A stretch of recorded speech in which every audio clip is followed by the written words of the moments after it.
Thank you, Harry, for having such a charming smile.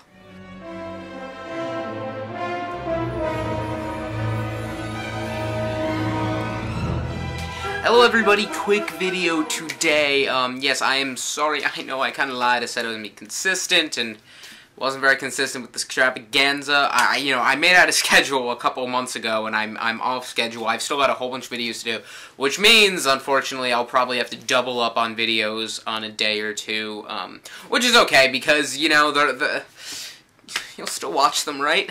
Yes, now that we're getting so close, less than a week. Now that we're getting so close, almost a week away, yeah, it's almost daunting, because for so long it was so far away, and now it's here. Even talking about it kind of confirms it more in my brain. It's weird. But today I just want to talk about, real quick, the video games of Harry Potter. None of them have been very critically or commercially successful. They're kind of rushed together, or at least now they are. When they first started out, I got all the games. I remember I got the first one on PC, and I loved it. It was so awesome. I got the second one, and even the third one. You know, up until then, they were all really good games, you know, apart from their film or book counterparts. I think they stood alone as very good games. But now they are just made as commercialistic ploys to rake in even more money, and that's disappointing because they have opportunities to be really good games, but they don't take advantage of that. They just capitalize on a couple little things and never really turn out that well, and you could tell from the game quality. Even like the visual effects for the games that were recently released have been very poor. It's surprising because they obviously have a huge production company that they could put into it, but yes, the first one through the third one I really love. They're good strategy games almost. They're partially open world play, and I always like that. I just think they're really fun, you know, doing a lot of them, like, the games include peeves, which the movies don't, so I think that's really cool, because games obviously have much more room to expand than the movies do, so they get to include things, you know, it doesn't follow completely the storyline of the books or movies, you know, it has other missions, and I thought they were all really fun.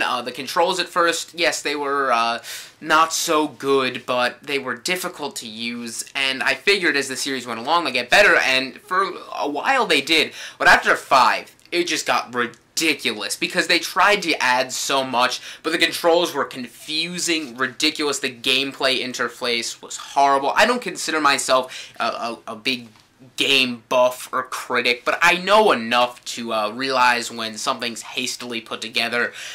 Really, they could have...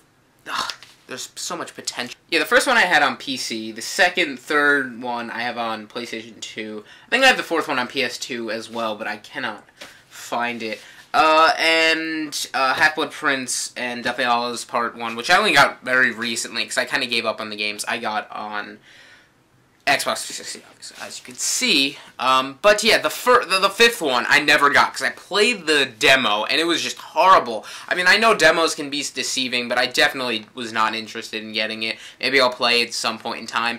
But yeah, they're always nice, long, fun games to watch, to play, to get ready for, you know, when the movies are coming out, and I always really like that, or when the movies after they came out, to kind of continue the experience.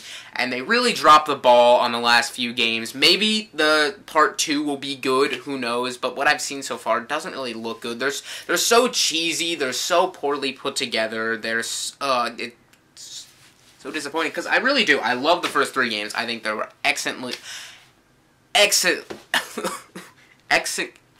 what the f... I think they were excellently done, really. Initially, the games did require a little brain work, you know, they were fun to go around, you had to go around solving these mysteries, you had to do a lot of things on your own, you had to put pieces of the puzzle together to kind of move along in the story. It was fun to roam around Hogwarts, interact with the characters, and I really would have liked those things, to see those things extrapolated upon with the interaction and the gameplay, the interface, but unfortunately, they were not.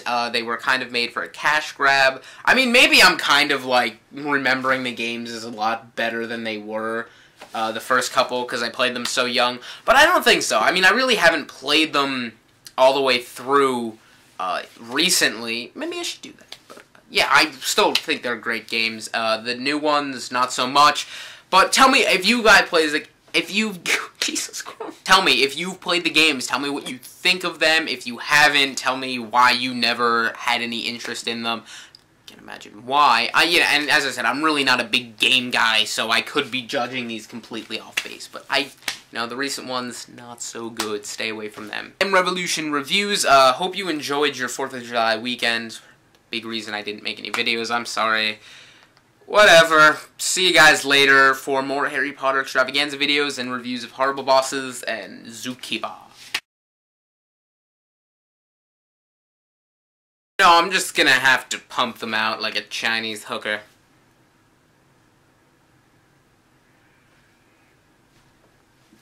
Why did I say that?